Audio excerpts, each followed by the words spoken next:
When Eleanor Reed stepped onto Caleb Mercer's ranch with three hollow-eyed children and a carpetbag that couldn't hide the bruises on her wrists, she wasn't looking for work.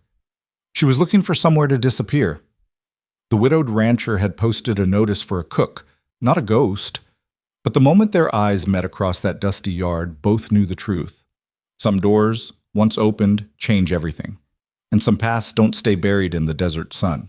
If you want to see how far a desperate woman will go to protect her children, and how far a broken man will go to save them, stay with us until the end. Hit that like button and comment what city you're watching from so I can see how far this story travels.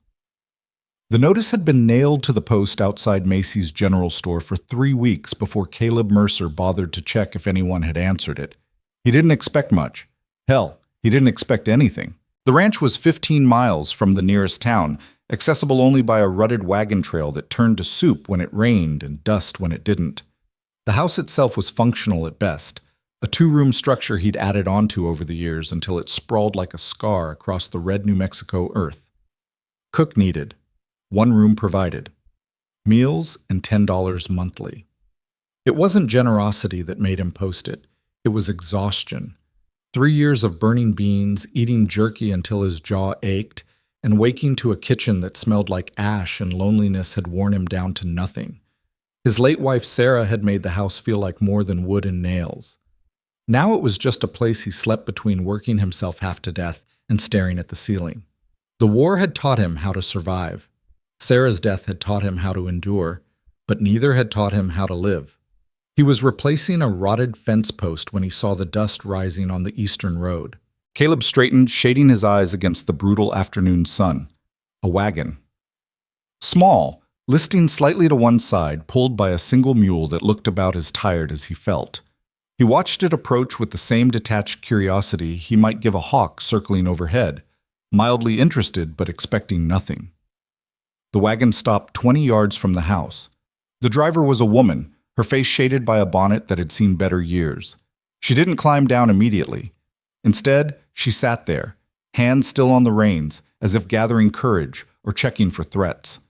Caleb set down his post-hole digger and walked toward her, his boots crunching on the caliche. "Help you?" he called. The bonnet tilted up. The face beneath it was younger than he'd expected, maybe 30, maybe less, but carved with the kind of weariness that had nothing to do with age. Her eyes were gray, the color of storm clouds before the rain.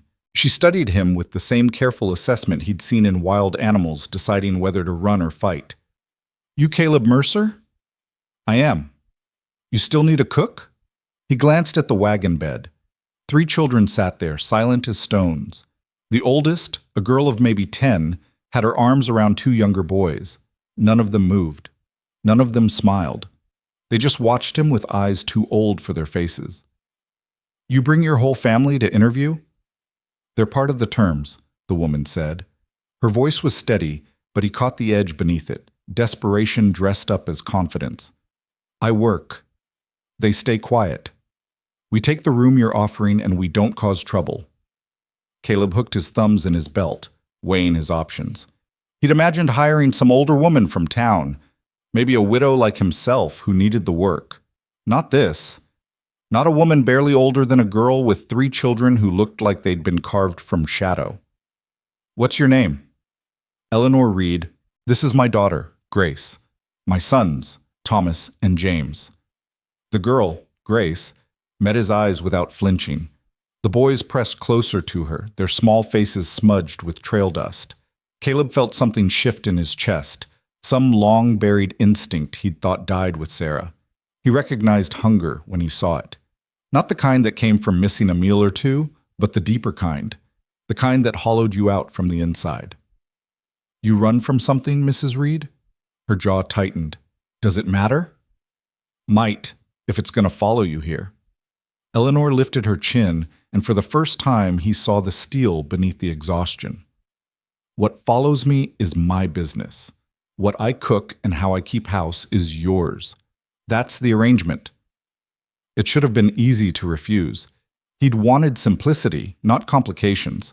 Certainly not a woman with secrets and 3 children who looked like they'd been running since they learned to walk. But something in her eyes stopped him.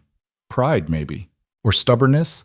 or the same bone-deep determination he'd relied on to survive every terrible thing life had thrown at him. 1-month trial, he heard himself say. You cook, you keep the house, you stay out of my way. I don't ask questions, you don't bring trouble. Room's attached to the back of the house. Not much, but it's dry. Relief washed across her face so quickly he almost missed it. Thank you. Don't thank me yet, Caleb said. Son's brutal out here. Works hard. I'm not easy company. Neither am I. He almost smiled. Almost. Reckon we'll get along fine then. The room he showed them was exactly as he'd described. Not much, but dry. It had been Sarah's sewing room once before she got too weak to thread a needle. He'd cleaned it out after she died, unable to stand the sight of her half-finished projects. Now it held a narrow bed, a trunk, and a window that overlooked the empty desert. Eleanor stood in the doorway, taking it in with the same careful assessment she'd given him. Grace slipped past her mother, the boys still clutching her hands. It's perfect, Eleanor said quietly. Caleb doubted that, but he didn't argue. Kitchen's through there. I've got beans, cornmeal, some salt pork. You can make do with that for tonight. Tomorrow I'll ride to town. Get whatever else you need. I don't need much. Didn't figure you did. She turned to face him, and in the dim light of the room he saw the bruises. They were fading, yellowed at the edges, turning green, but unmistakable. One curved along her jaw. Another disappeared beneath the collar of her worn calico dress. She saw him notice, and her hand went to her throat, instinctive and protective. The arrangement stands, he said, meeting her eyes. But if whoever put those marks on you comes looking, I need to know. He won't. You sure about that? Eleanor's mouth tightened into a hard line. I'm sure.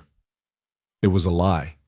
He could taste it in the air between them, bitter as alkali dust, but he also recognized the look in her eyes, the same look he'd seen in his own reflection after Sarah died. The look that said, ask me again and I'll shatter. So he didn't ask. He just nodded and stepped back. Supper's at 6.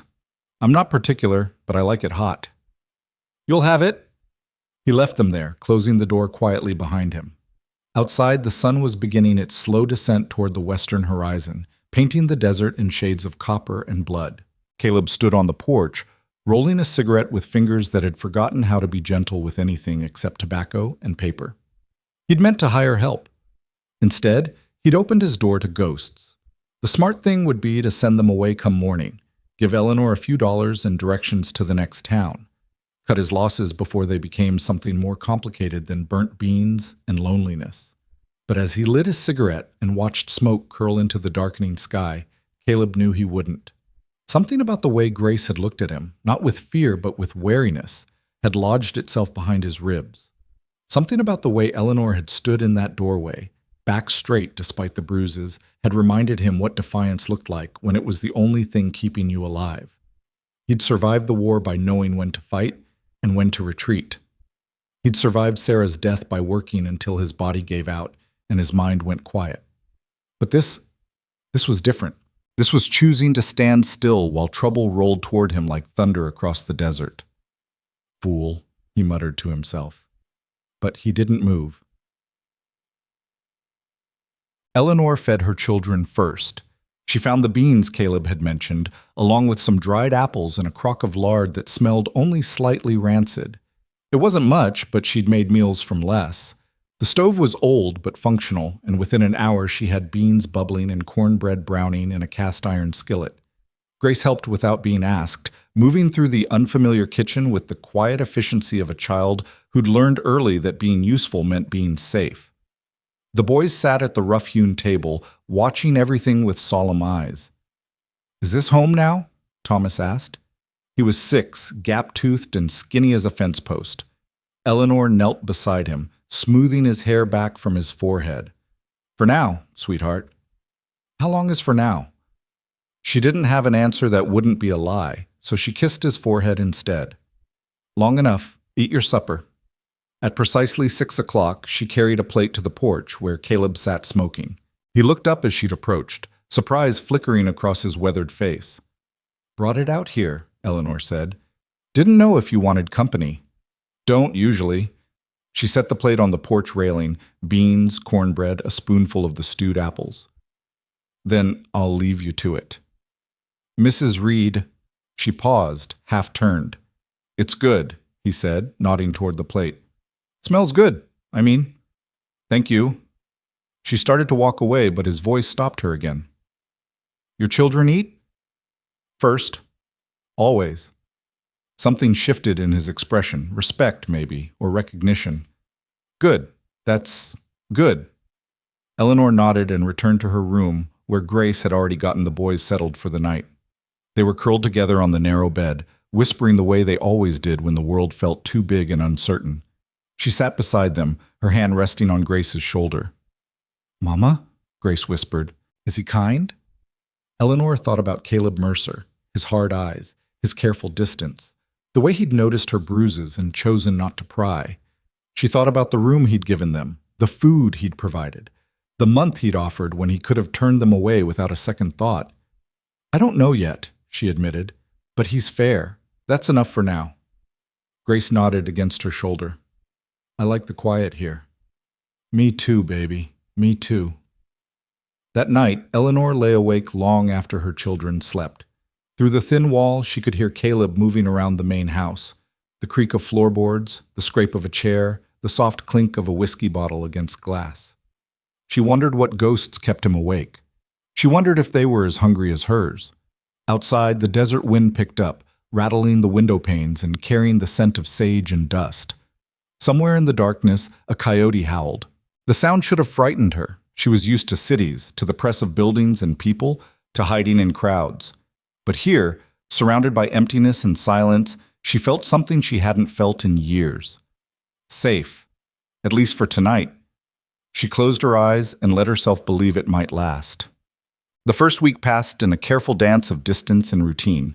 Eleanor woke before dawn, started the stove, made coffee strong enough to strip paint. By the time Caleb emerged from his room, breakfast was waiting. Eggs when the hens cooperated, biscuits and gravy when they didn't, always coffee. He ate in silence, nodded his thanks, and disappeared into the work that consumed his days. She learned his rhythms. He fixed fence in the mornings when it was cool, checked the water tanks at midday, worked with the horses in the late afternoon, his voice low and patient in ways it never was with people.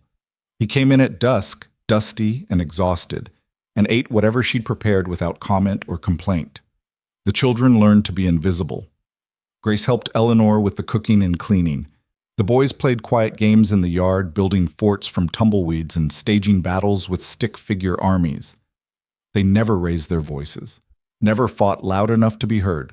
They'd learned, wherever they'd come from, that silence was survival. But slowly, almost imperceptibly, the house began to change. It started small. Eleanor found curtains in the trunk. Sarah's curtains, she assumed, though Caleb never said, and hung them in the kitchen windows. She swept the floors until the boards showed their grain. She discovered a garden plot behind the house, overgrown with weeds, and spent an afternoon on her knees pulling them up and turning the soil. Caleb watched from the corral, his hand still on the fence rail. He didn't comment, but that evening he left a packet of seed corn on the kitchen table. Might as well plant something useful, was all he said. Eleanor planted corn, beans, squash. Grace helped, her small hands careful with the seeds. The boys watered with tin cups, sloshing more on themselves than the ground, but trying. Within days, green shoots pushed through the red earth, defiant and alive. The house smelled different. Coffee in the mornings, bread baking in the afternoons, stew bubbling on the stove. Eleanor opened windows to let the breeze through. She boiled water and scrubbed floors.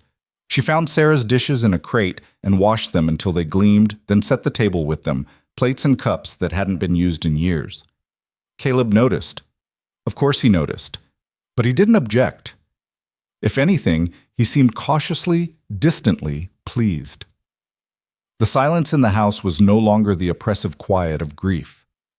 It was the comfortable quiet of people learning to exist in the same space without collision. On the 8th day, Eleanor found him sitting on the porch at sunrise, coffee in hand, staring at the eastern horizon. She hesitated, then brought her own cup and sat on the step below him. "You'll have to teach me about the stock," she said.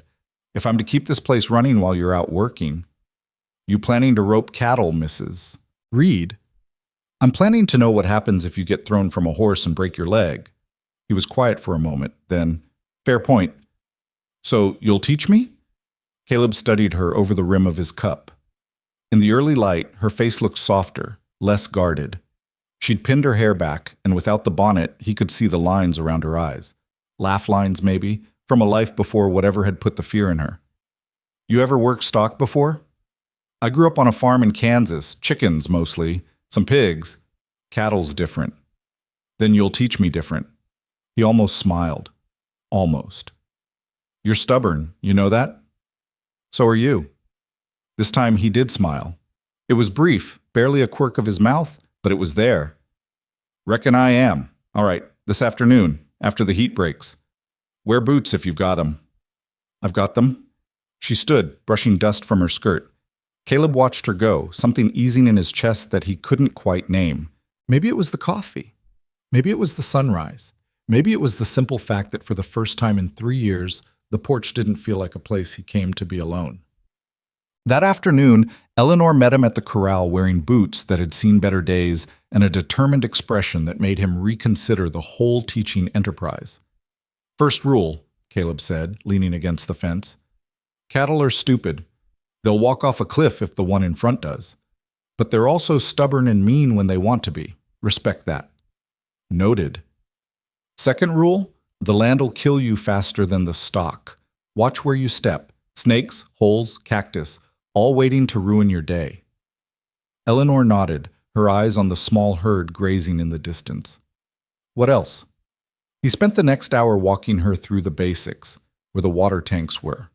How to check if the windmill was pumping, which pastures to rotate, how to spot a sick animal. She listened with the focused attention of someone who'd learned that knowledge was survival, asking questions that showed she'd actually heard him. Grace appeared halfway through, the boys trailing behind her. They watched from the fence, silent and curious. Your mama always this stubborn? Caleb asked Grace. The girl considered the question seriously. Yes, sir, it's how she keeps us alive. The honesty of it hit him like a fist to the chest. He glanced at Eleanor, who'd gone very still.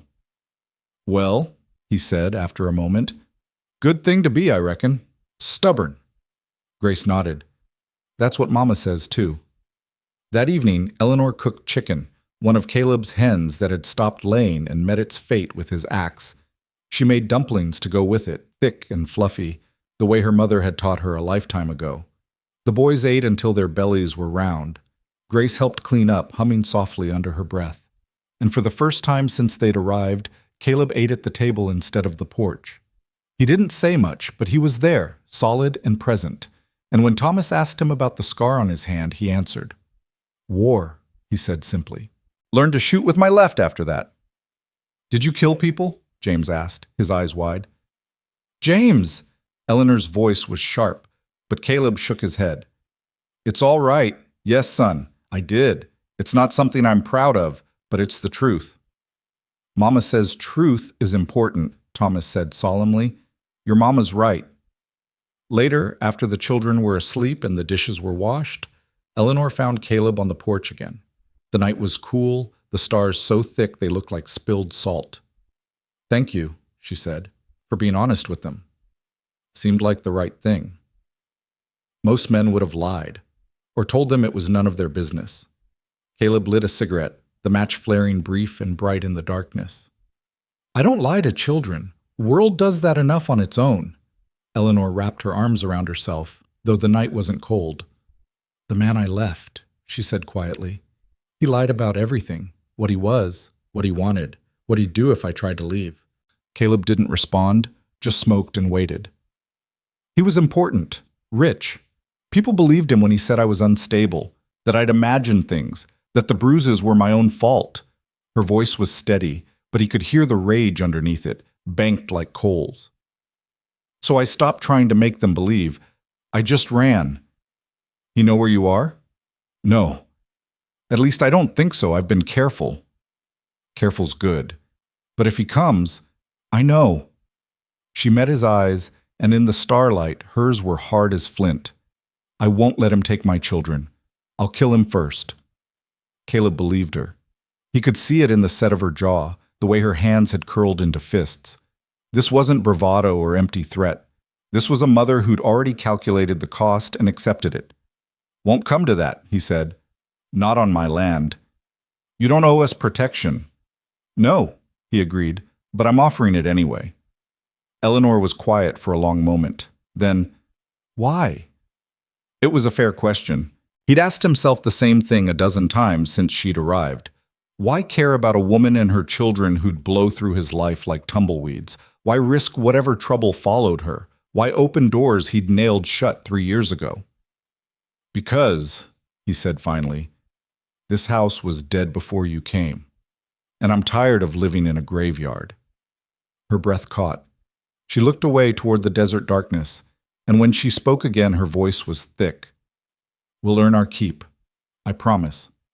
You already have. He said it without thinking, but once the words were out, he knew they were true. She'd brought life back to the house. Not Sarah's life, but something new. Something that smelled like bread and sounded like children's laughter and felt like purpose. Eleanor nodded, then turned to go inside. At the door, she paused. Caleb? Ma'am? Thank you. For the month, for the room, for all of it. Don't thank me yet, he said, echoing his words from that first day. Month's not over. But when she smiled, really smiled, soft and genuine, he felt something in his chest crack open, some sealed place he'd forgotten existed. No, Eleanor said, but it's a good start. She went inside, leaving him alone with the stars and the cigarette burning down to ash between his fingers. Caleb sat there for a long time, listening to the night sounds, wind in the sage, the distant yip of coyotes, the creak of the windmill turning slow circles against the sky. Inside, a lamp glowed in Eleanor's window. He could see her shadow moving, settling her children for the night, and he realized with startling clarity that he didn't want them to leave when the month ended. He wanted them to stay. The thought should have terrified him. Instead, it felt like the first honest thing he'd wanted in 3 years. Fool, he said again, softer this time, but he was smiling when he said it. The month passed like water through cupped hands, too quick, too precious, impossible to hold. By the time Caleb marked the 30th day on the calendar Sarah had left behind, the ranch had transformed in ways that went deeper than clean floors and hot meals. Eleanor's garden had taken root, the corn already knee-high and reaching for the relentless sun. The boys had grown braver, their voices occasionally rising above whispers when they played. Grace had started leaving wildflowers on the kitchen table. Mexican hat, desert marigold, Indian paintbrush, small bursts of color against the weathered wood. And Eleanor herself had begun to move through the house like she belonged there, her shoulders a little straighter, her smile coming easier. Caleb found himself inventing reasons to come inside during the day. A glass of water. A tool he'd supposedly left behind. Questions about supplies that could have waited until supper. Eleanor never commented on these thin excuses, just handed him whatever he claimed to need and went back to her work. But sometimes he caught her watching him with an expression he couldn't quite read. On the 31st day, he woke to the smell of coffee and something else. Cinnamon, sugar, butter. He dressed quickly and found Eleanor at the stove, pulling a pan of sweet rolls from the oven. The boys were already at the table, their eyes wide with anticipation. Grace was setting out plates. Morning, Eleanor said, not quite meeting his eyes. Thought we'd have something special today. Caleb knew what today was. The end of the trial month. Decision time. He'd been rehearsing the conversation in his head for a week. How to ask them to stay without sounding desperate. How to make it clear this wasn't charity.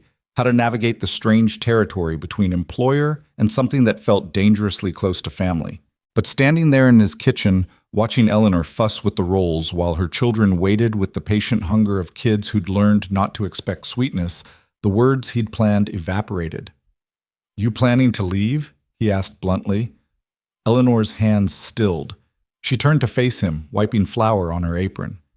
Are you planning to ask us to stay? Would you? If I asked? Depends on the terms. Grace was watching them both with the two knowing eyes of a child who'd learned to read adult currents for signs of danger. Caleb could see her tensing, preparing to comfort her brothers if the answer went the wrong way.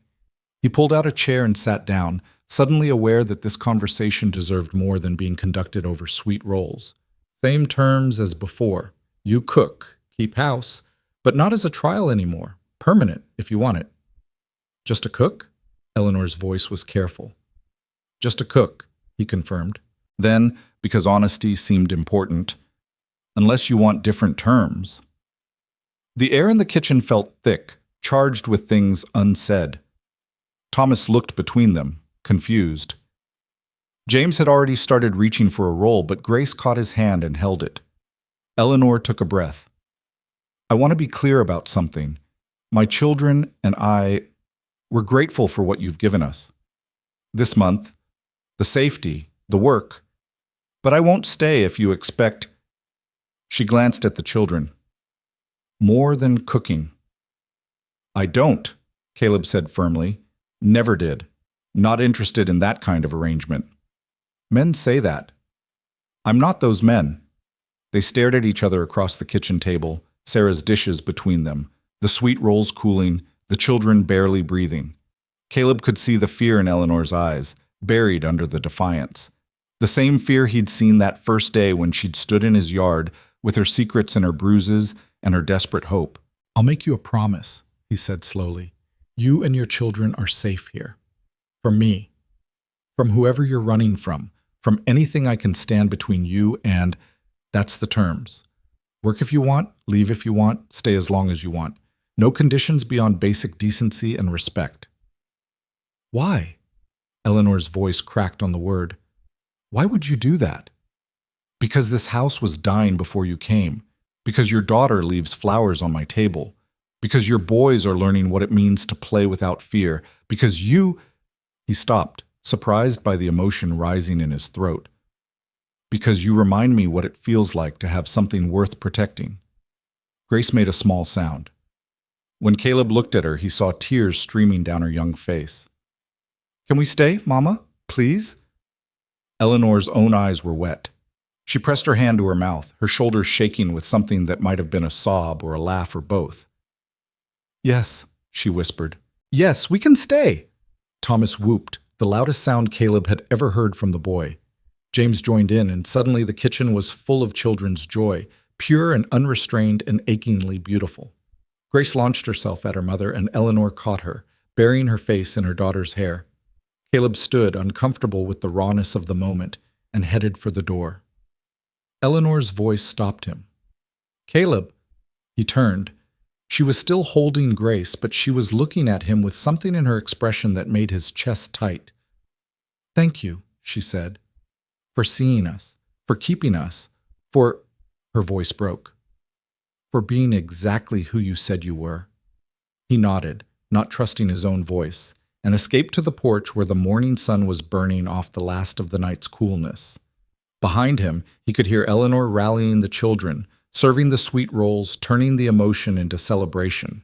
Her laughter drifted through the open door, and Caleb realized he was smiling. He'd made the right choice. Whatever came next, whatever trouble Eleanor's past might bring, he'd made the right choice. The ranch hands he'd hired for spring roundup arrived the next week. 3 men he'd worked with before, solid and reliable. They set up camp by the creek and spent their days moving cattle to summer pasture, mending fence, breaking horses. Caleb worked alongside them, grateful for the familiar rhythm of hard labor and male company. But now, at the end of each day, he had somewhere to return to. A house with lights in the windows, supper on the table, voices that weren't just the wind. The hands noticed. Tom Martinez, a wiry Mexican vaquero who'd been riding the territory since before statehood, commented on it the first evening when they came in to water their horses. You got yourself a woman, Mercer. Got myself a cook, Caleb replied. Tom grinned. A cook who brings children? That's a hell of a package deal. It's not like that. Sure it isn't, Tom winked. But the house smells like bread and the garden's growing. Looks like somebody brought this place back to life. Caleb didn't argue. What could he say? That Eleanor was just an employee? That the children were just temporary guests? Both felt like lies, even though nothing had changed in the actual arrangement. They still kept their careful distance. still operated in their separate spheres, still treated each other with the cautious politeness of people who knew they were dancing around something neither wanted to name. But the space between them was shrinking.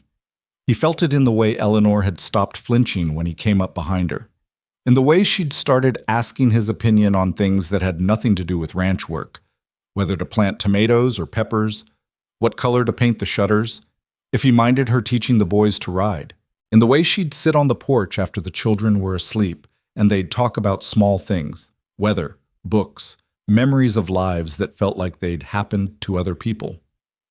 One evening, about 2 weeks after the hands arrived, Eleanor came out to find him repairing a bridle. She'd put the children to bed early, and there was still light in the sky, that soft blue hour between day and night. "Tom asked me today if we were married," she said without preamble. Caleb's hand stilled on the leather. "What'd you tell him?" "The truth, that you hired me to cook." "He believe you?" "I don't think so." She sat down on the step, her skirts pooling around her. "He said it was good to see you living again. That after Sarah died, you'd gone somewhere they couldn't follow." Caleb had forgotten how small towns worked, how ranch hands gossiped like old women, how everyone knew everyone else's business. "Tom talks too much." "Maybe, but he cares about you. Known him 15 years. He's a good man."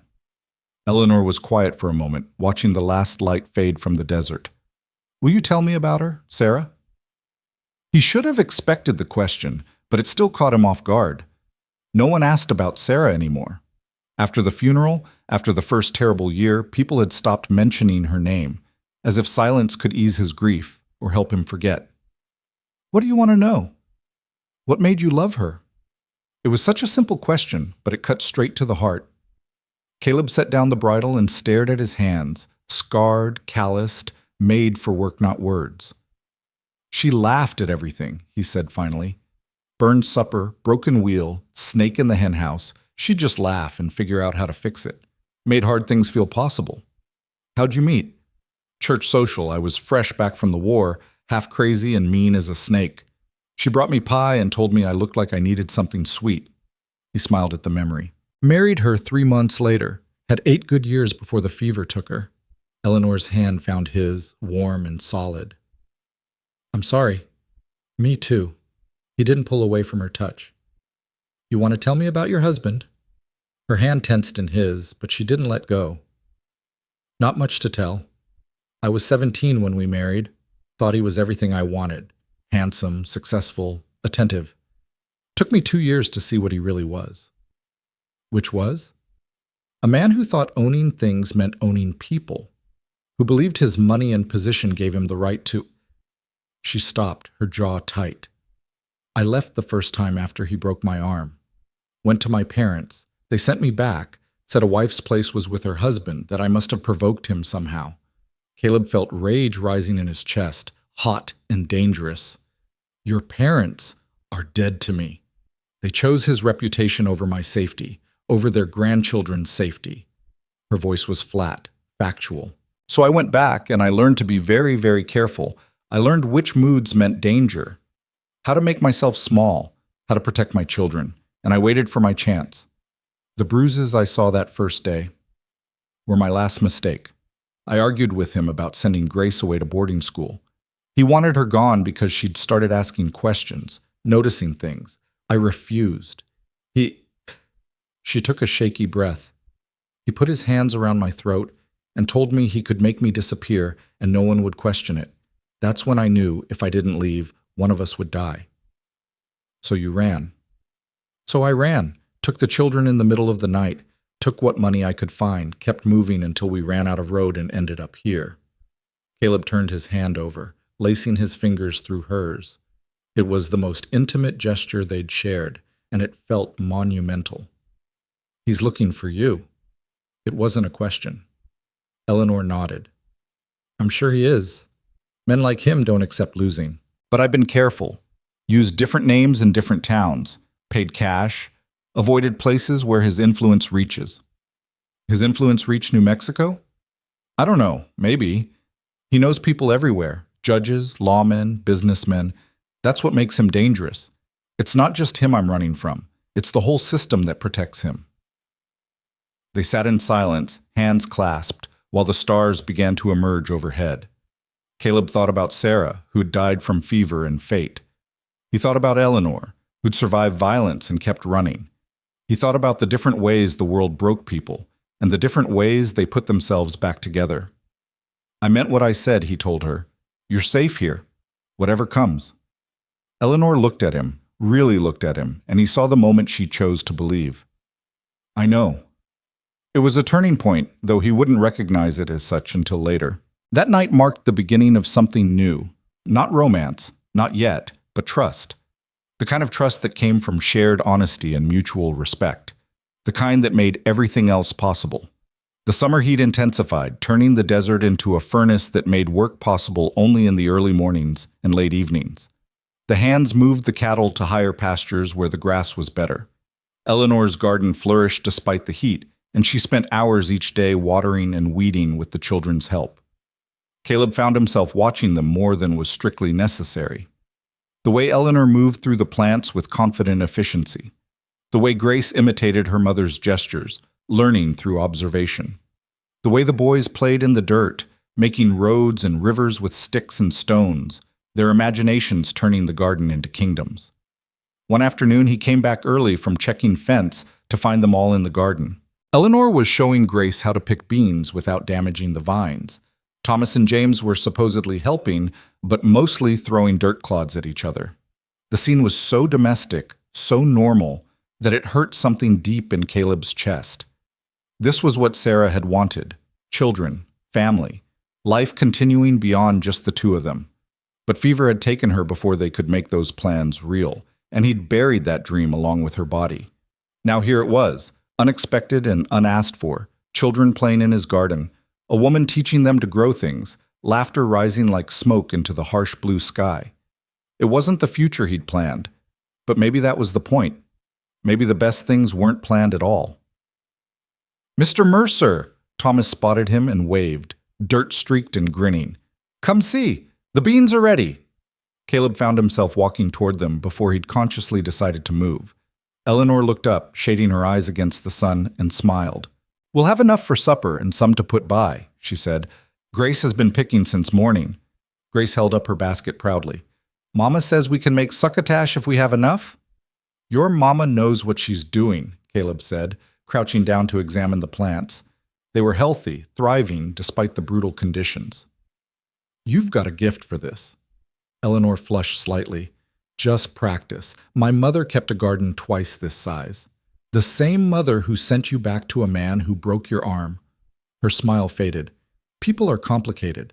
She was good at growing things, terrible at protecting her daughter. Both things are true." Caleb nodded slowly. "Fair enough." James tugged on his sleeve. "Can we have a horse?" "James!" Eleanor's voice was sharp. "We've talked about this." "But Mama, Mr. Martinez said every boy should know how to ride. And Mr. Mercer has lots of horses." Caleb bit back a smile. "Mr. Martinez talks a lot for a man paid to work cattle." "Does that mean yes?" Thomas asked hopefully. "Boys," Eleanor's tone left no room for argument. "Mr. Mercer is not obligated to teach you anything. We've imposed enough." But Caleb was already thinking it through. The boys would need to ride eventually if they were staying on the ranch. And there was an old mare, gentle as a kitten, who needed the exercise. It wouldn't hurt anything. Might even be good to have something to do with the restless energy that built up during the hottest part of the day. "I could teach them," he heard himself say. "If you're agreeable." Eleanor's eyes widened. "You don't have to." "I know I don't have to. I'm offering."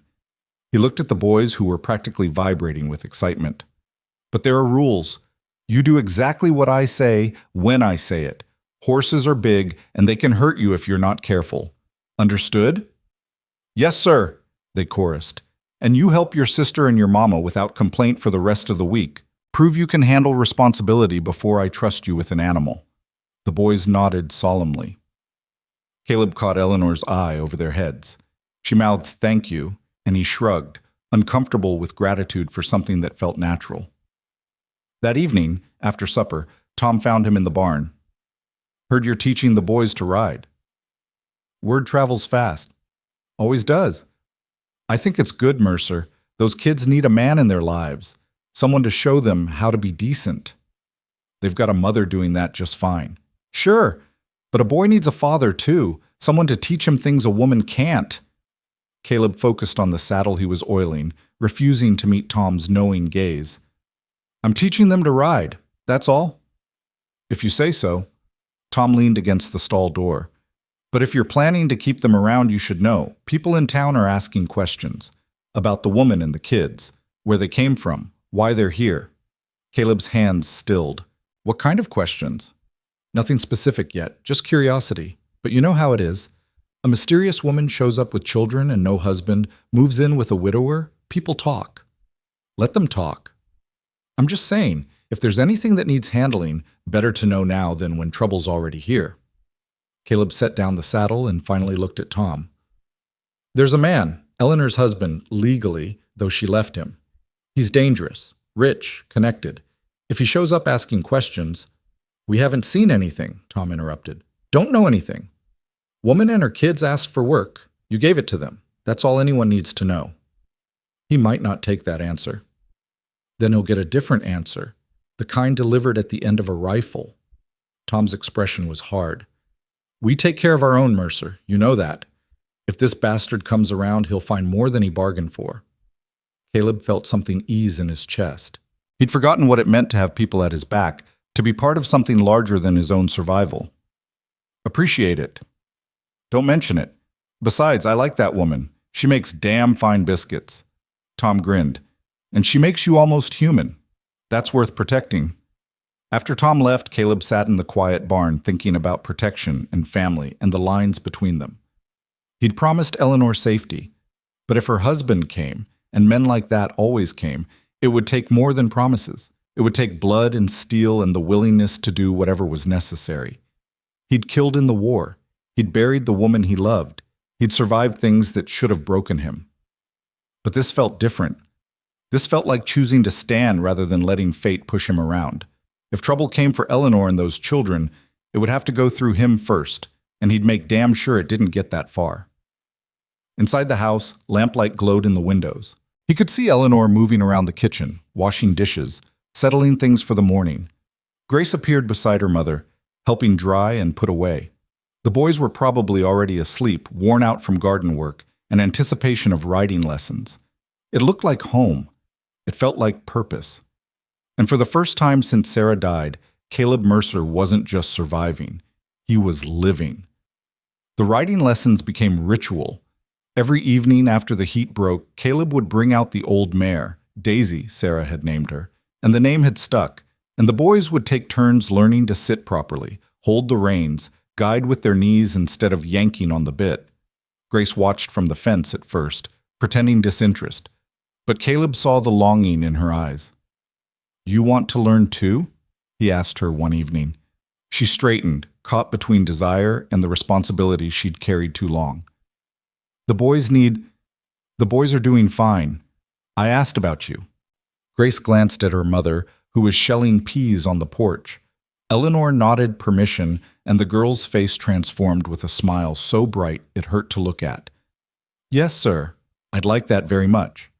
She was a natural, better than her brothers, with soft hands and an instinctive understanding of the animal beneath her. Within a week, she could walk Daisy around the corral without supervision. Within 2, she was trotting. Caleb found himself looking forward to these evening sessions, to the quiet concentration on Grace's face, to the way she'd pat Daisy's neck and whisper thanks after each ride. You're good with them, Eleanor said one night, watching from her usual spot on the porch. They're easy to teach. They listen. It's more than that. She set down her mending. They trust you. That's not something that comes easy to them. Caleb knew what she meant. Children who'd lived with violence learned to measure every adult, to watch for the signs that preceded pain. That the boys roughhoused around him now, that Grace sought his approval, that none of them flinched when he moved too quickly. It meant something. It meant they'd decided he was safe. The weight of that trust settled on his shoulders like a familiar coat. 3 weeks into August, a stranger rode up to the ranch. Caleb saw him coming from a distance, a man on a good horse, dressed too well for the territory, with a leather satchel tied to his saddle. Every instinct went on alert. He met the stranger in the yard, positioning himself between the house and the visitor. Behind him, he could hear Eleanor herding the children inside, her voice calm but firm. "Help you?" Caleb asked.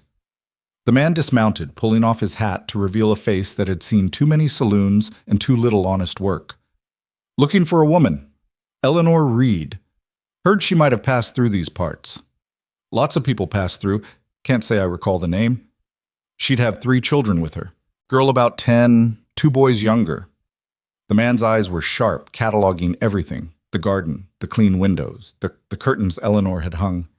"Ran off from her husband back east. He's real worried about her." "I bet he is," Caleb said flatly. "Still can't help you."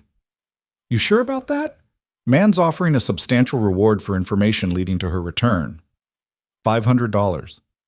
That's a lot of money for a rancher out here." Caleb felt rage building in his chest, cold and controlled. This bastard thought he could be bought. Thought $500 mattered more than the woman making bread in his kitchen, the children learning to ride his horses, the family that had brought his house back to life. "I'm sure. Now get off my property." The man's expression hardened. "You're making a mistake. Mr. Blackwood is an important man. He has friends everywhere, judges, marshals, politicians. If you're hiding his wife, I'm not hiding anyone. I'm telling a stranger to leave before I help him along with my rifle." They stared at each other, and Caleb saw the moment the man recalculated. Whatever he'd expected, it wasn't this. He'd probably been told the widowed rancher would be grateful for the money, would hand over Eleanor without question. Instead, he'd found a wall he couldn't buy or threaten his way through. "Mr. Blackwood will hear about this," the man said, mounting his horse. "You tell Mr. Blackwood that if he sends anyone else to my ranch, they'll leave in a pine box. Now ride." The stranger left, kicking his horse into a canter that raised dust devils in his wake. Caleb watched until he disappeared over the rise, then turned to find Eleanor standing in the doorway, her face pale as milk. "You heard?" She nodded. "Blackwood, that's him. That's my husband. He knows you're here." "Not for certain, not yet, but he will." Her hands were shaking. "I need to leave, tonight, before he comes back with the law or hired guns or—" "You're not leaving. Caleb, you don't understand. He'll destroy you. He'll use every connection he has to take this ranch, ruin your reputation, maybe even have you arrested for harboring a fugitive wife. He's done it before to people who've helped me." Caleb climbed the porch steps until he was standing in front of her, close enough to see the fear in her eyes, but also the determination underneath it. "I understand just fine. He's a rich bastard who thinks his money makes him untouchable. But this isn't the East. This is New Mexico territory, and out here, a man's word and his rifle count for more than all the lawyers in creation." "Can't fight him. Watch me." Eleanor's breath caught. "Why? Why would you risk everything for us?" "Because I'm tired of running from ghosts.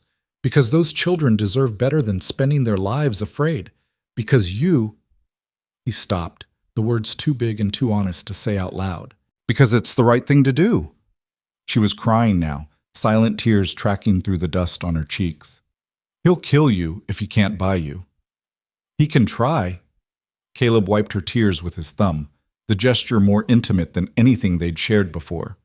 "But I didn't survive the war just to roll over for some Eastern peacock who thinks he owns people." "What do? We prepare. We make sure everyone knows you're under my protection. We get your story on record with someone who can't be bought." He was already thinking through the possibilities. "Judge Morrison in town, he's honest, and he hates bullies. We'll talk to him, get statements, make it legal." "Legal?" Eleanor laughed bitterly. "I'm still married to Blackwood. The law says I belong to him. The law also says a man can't beat his wife near to death. We'll find a way." Inside, the children were silent, listening to every word. Caleb could see Grace through the window, her arms around her brother's, her young face set in lines too hard for her age. She'd heard her mother talk about running again, about leaving this place that had finally started to feel safe. He made a decision. "Grace, Thomas, James, come out here." They filed onto the porch, the boys pressing close to their sister. Caleb crouched down so he was at their level. "You all heard what that man said. Your father's looking for you. He wants you to come back." He paused, making sure they were really listening. "I need you to understand something. You don't have to go anywhere you don't want to go. This is your home if you want it to be, and I will do everything in my power to keep you safe. But I need to know, is that what you want?" "Yes," Grace said immediately, fiercely. "We want to stay." Thomas nodded, his small hand finding Caleb's. "Don't make us leave, Mr. Mercer, please." James just wrapped his arms around Caleb's neck and held on tight. Over their heads, Caleb met Eleanor's eyes. In them, he saw terror and hope warring for dominance. He saw a woman who'd been running so long she'd forgotten what it meant to stand still. He saw someone who needed to believe safety was possible. "We stay," she whispered. "We fight." "We fight," he agreed. The next morning, Caleb rode to town with Eleanor and the children. Tom and the other hand stayed at the ranch, armed and watching. If Blackwood's man came back, he'd find more than he bargained for. Judge Morrison's office was above the general store, a cramped room that smelled like pipe tobacco and old paper. The judge himself was in his 60s, with sharp eyes and a reputation for fairness that had survived 3 territorial governors and countless attempts at bribery. He listened to Eleanor's story without interruption, his expression growing darker with every detail. When she finished, he sat back in his chair and steepled his fingers. "Mrs. Blackwood, or Mrs. Reed, as you prefer, what you're describing is criminal assault, repeated criminal assault. The law may say a husband has certain rights, but those rights don't extend to attempted murder." "Tell that to the judges who sent me back to him," Eleanor said bitterly. "Eastern judges, bought and paid for, I'd wager." Morrison pulled out a ledger and opened it to a fresh page. "Out here, things work different. We're still territory, which means we've got some flexibility in how we interpret the law. More importantly, I've got no love for men who think money makes them God." He spent the next hour taking down Eleanor's statement, asking questions that made Caleb's hands curl into fists, details about the violence, the threats, the times Blackwood had hurt the children to punish her. Grace corroborated parts of the story, her voice small but steady. The boys stayed silent, pressed against their mother. When it was done, Morrison signed and sealed the document. "This is now part of the territorial record. If anyone comes making claims about you being a fugitive or a criminal, they'll have to answer these charges first, and I'll make damn sure every judge and marshal in the territory knows about it." "Will it be enough?" Eleanor asked. "Honestly, I don't know. Men like Blackwood have long arms and deep pockets, but it's a start. It puts your truth on record." He turned to Caleb. "You understand what you're taking on here. This man will come after you. Maybe not himself, but he'll send others, lawyers, hired guns, corrupt lawmen. You prepared for that?" "I am." "You got proof she's been working for you? That this is a legitimate employment arrangement?" Caleb hadn't thought of that. Morrison saw his hesitation and sighed. "Make it official. Draw up a contract.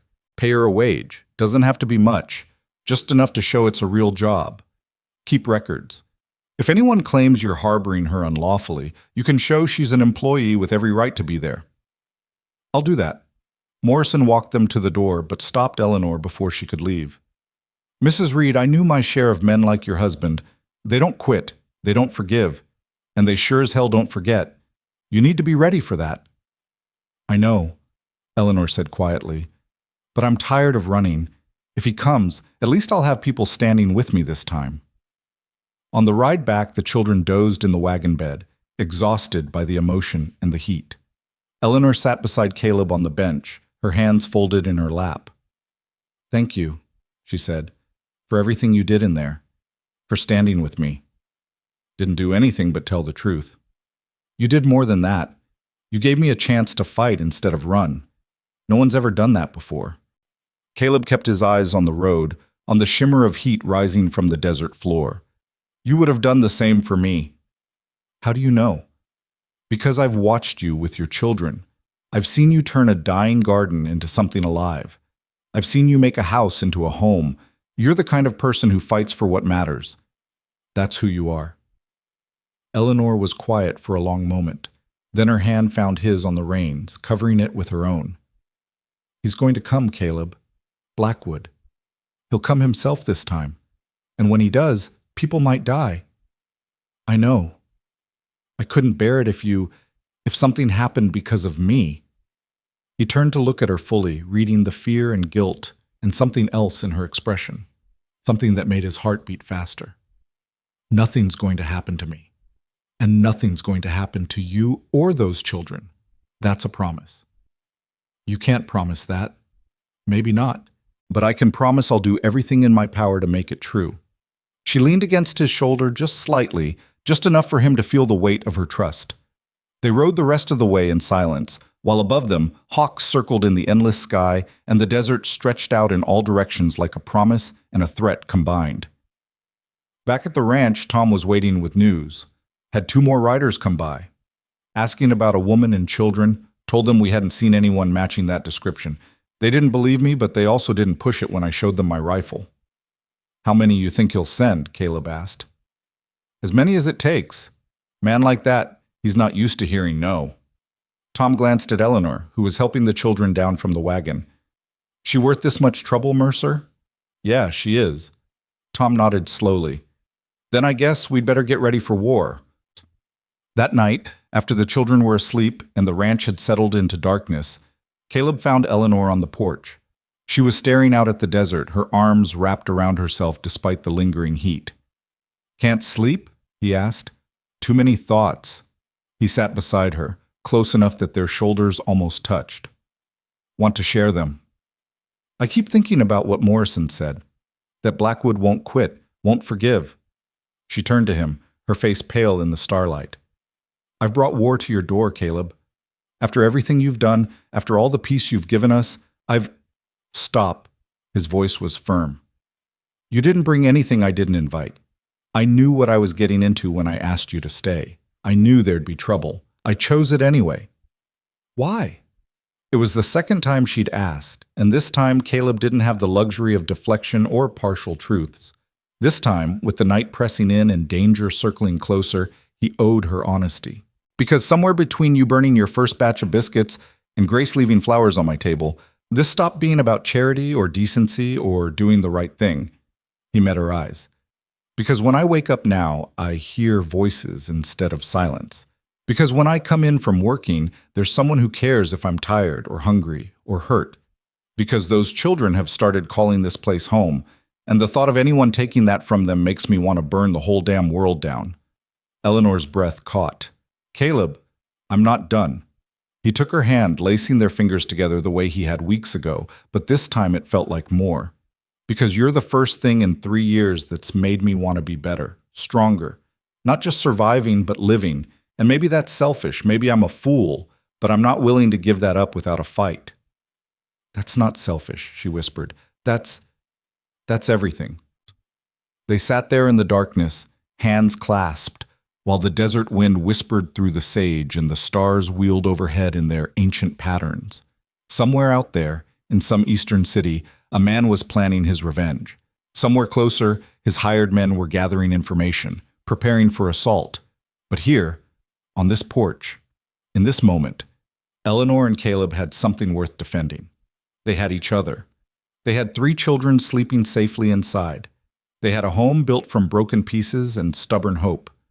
And when the storm came, because it would come, as surely as winter followed summer, they would face it together. Eleanor leaned her head against his shoulder, and this time it wasn't just comfort or exhaustion, it was choice. It was trust. It was the beginning of something neither of them had expected to find again. I love them, you know, she said softly. My children. I'd die for them without hesitation. I know.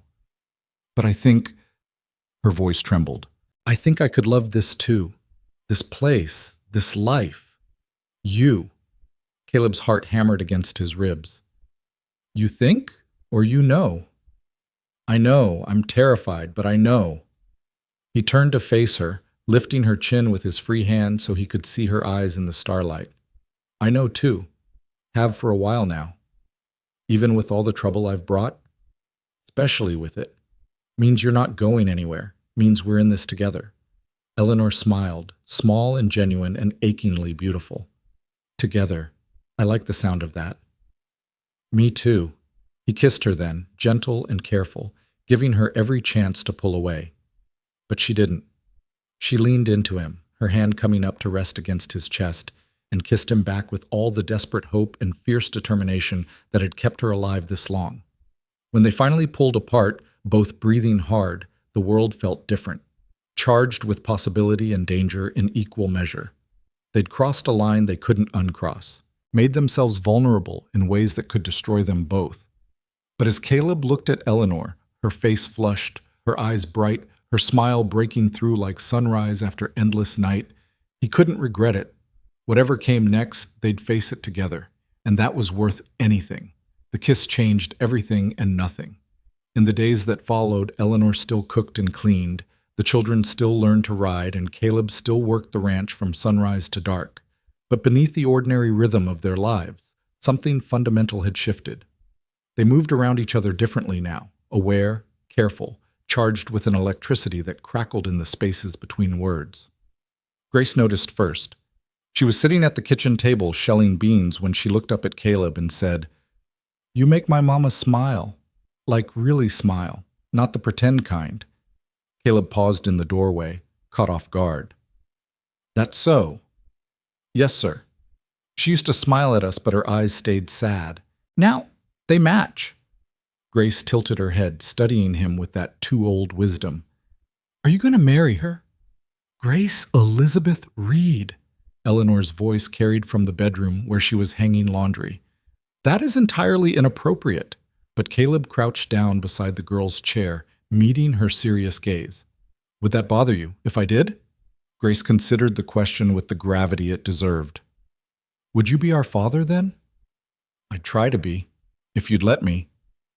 "Would you hurt her, like he did?" The question landed like a fist to his gut.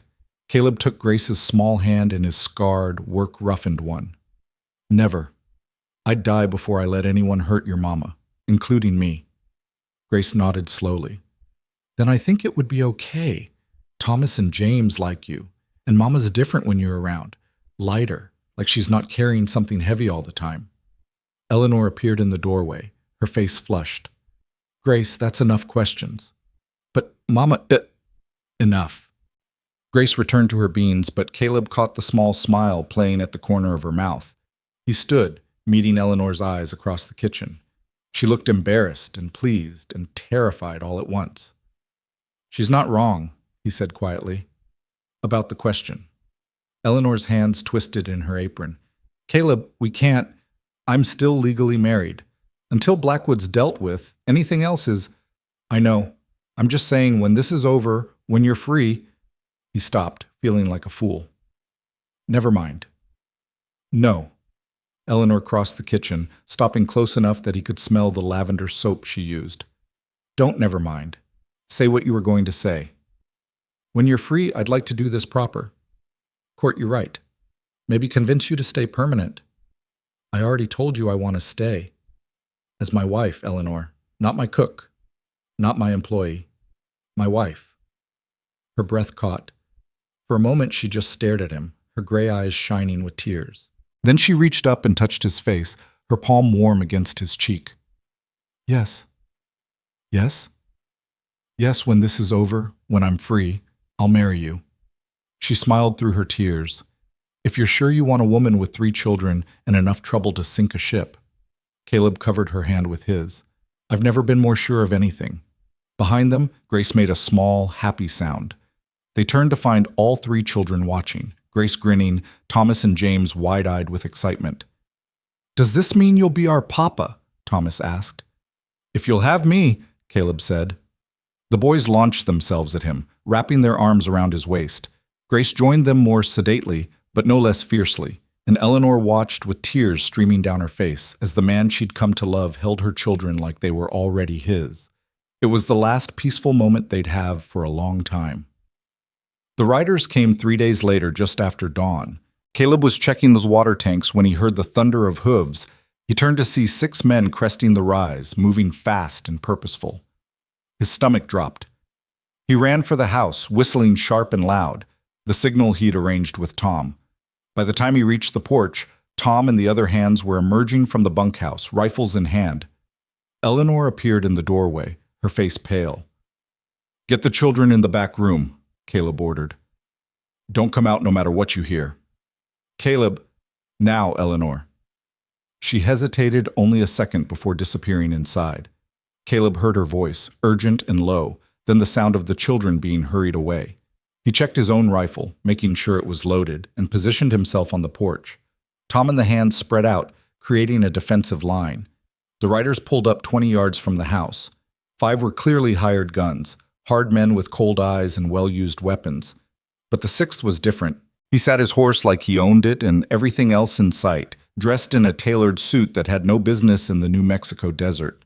His face was handsome in a way that money could buy, well-fed, well-groomed, unmarked by honest work. Caleb knew without being told that this was Blackwood.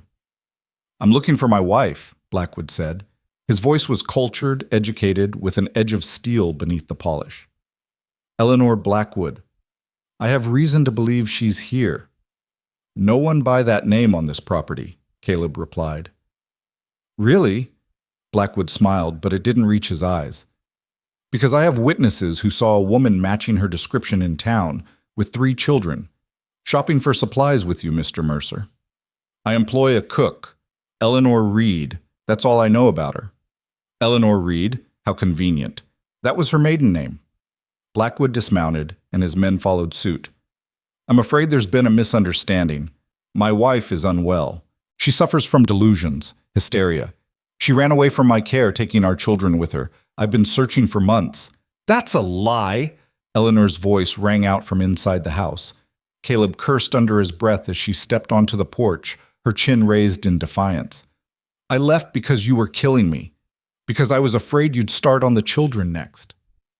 Blackwood's expression flickered.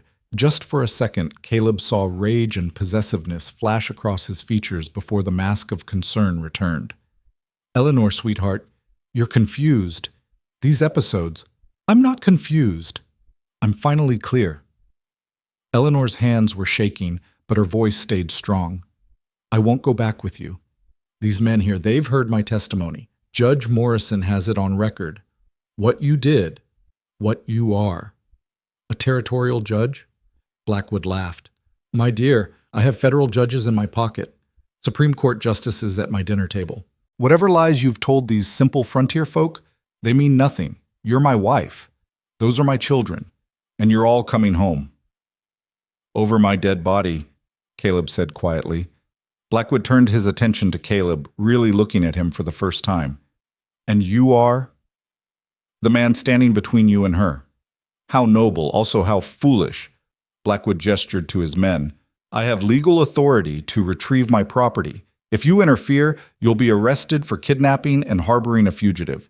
I have writs, signed by a federal judge, giving me the right to use whatever force necessary." "Your writs don't mean shit out here," Tom called out. "This is Mercer's land. He says she stays, she stays." "I see." Blackwood's smile turned ugly. "So it's going to be this way. You're all willing to die for a hysterical woman and children that aren't yours?" "If that's what it takes," Caleb said. For a long moment, nobody moved. The desert sun beat down, turning the standoff into something wavering and surreal. Caleb could feel sweat running down his back, could hear Eleanor's quick breathing behind him, could sense the hired guns calculating odds and angles. Then Blackwood raised his hand, and everything happened at once. One of the hired guns went for his weapon. Tom fired first, the crack of his rifle splitting the morning air. The man went down, screaming and clutching his shoulder. The other guns drew, and suddenly bullets were flying. Caleb shoved Eleanor back through the door and dropped to one knee, his rifle coming up smooth and natural. He fired once, twice, dropping a man who'd been aiming at Tom. Around him, the hands were fighting with the practiced efficiency of men who'd been in worse scrapes. But Blackwood wasn't shooting. He was moving toward the house, using the chaos as cover, a pistol gleaming in his hand. Caleb saw him coming and started to turn. But another gun fired, and wood splintered from the porch railing beside his head. He ducked instinctively, lost sight of Blackwood, and heard Eleanor scream. He spun to see Blackwood in the doorway, his pistol pressed against Eleanor's temple. She was rigid with terror, her eyes locked on Caleb's. "Everyone stop shooting, or I kill her right now!" Blackwood's voice cracked like a whip. The gunfire stuttered, then stopped. In the sudden silence, Caleb could hear his own heartbeat, loud as thunder in his ears. Two of Blackwood's men were down.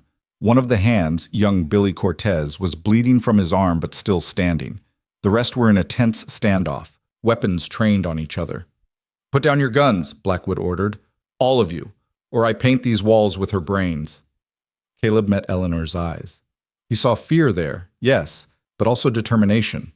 And something else, a message, clear as spoken words. She'd rather die than go back.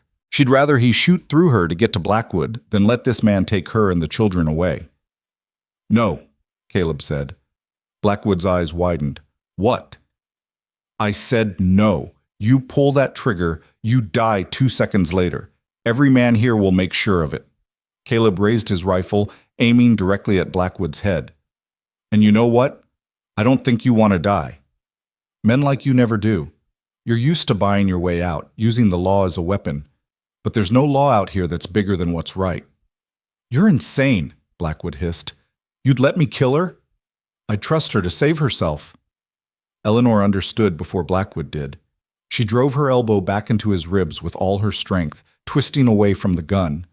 Blackwood grunted in pain and pulled the trigger, but she was already moving. The bullet went wild, shattering a window. And then Eleanor was diving to the floor and Caleb had a clear shot. He didn't take it.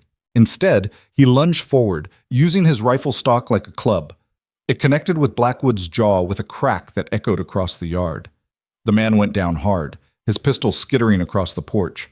Caleb kicked it away and planted his boot on Blackwood's chest, his rifle pointed at the man's face. "Give me one reason not to kill you right now," Caleb said, his voice shaking with rage. Blackwood spat blood, his perfect face already swelling. "Because you're not a murderer. I've killed plenty of men, some who deserved it less than you." "Caleb," Eleanor's hand on his arm. "Don't. He's not worth it." Caleb looked down at Blackwood. This man who'd terrorized Eleanor, who'd hurt her and threatened her children, who'd come here with guns and writs and money to steal back what he thought he owned. Every instinct screamed to pull the trigger, to end this threat permanently. But Eleanor was right. Blackwood wasn't worth the weight it would put on his soul. "Tom!" he called out, not taking his eyes off Blackwood. "How's everyone?" "Billy's hit, but he'll live. 2 of theirs are down. The rest are real interested in staying peaceful." "Good. Disarm them. Tie them up." Caleb pressed his boot harder against Blackwood's chest. "You're going to listen very carefully. Your men are going to leave. You're going to stay here while we ride to town and bring back the marshal.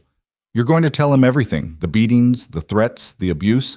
And if you don't, I'll make sure every newspaper from here to New York knows exactly what kind of man you are." "You have no proof," Blackwood wheezed. "I have Eleanor's testimony. I have her children's testimony. I have the medical records from the doctor in Kansas who treated her broken arm. I have witnesses from 3 towns who saw her running from you with bruises on her face." Caleb smiled coldly. "Judge Morrison's been busy. Turns out when you start digging into your past, there's a whole lot of dirt. Other women you've hurt, servants you've beaten, business partners you've ruined. You're done, Blackwood." Fear finally broke through Blackwood's arrogance. "You can't. I have connections. In the East, not out here. Out here, you're just another bully who picked the wrong fight." Eleanor knelt beside Caleb, her hand still on his arm.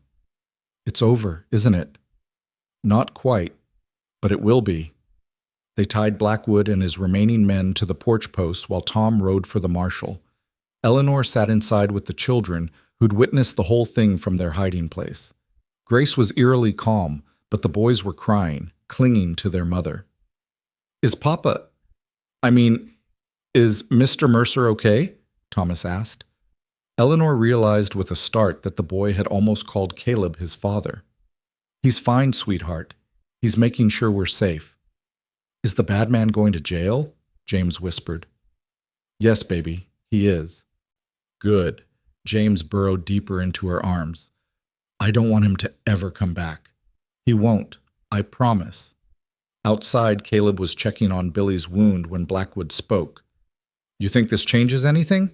I'll get lawyers, I'll appeal, You'll spend the next 10 years fighting charges in every jurisdiction from here to Missouri," Caleb interrupted. "Because Judge Morrison didn't just document what you did to Eleanor, He started talking to other judges, other lawmen. They're real interested in a man who's been buying his way out of assault charges for the better part of a decade. Blackwood's face went white. You're bluffing. Am I? Guess you'll find out. The marshal arrived 2 hours later with Judge Morrison and 3 deputies. They arrested Blackwood and his men, taking statements from everyone present. Morrison pulled Caleb aside while the prisoners were being loaded into a wagon. You did good work here, Mercer. This bastard's been dodging justice for years. Now we've got him dead to rights. Attempted kidnapping, assault with a deadly weapon, conspiracy to commit murder. Plus all the old charges we can resurrect. He's not talking his way out of this one.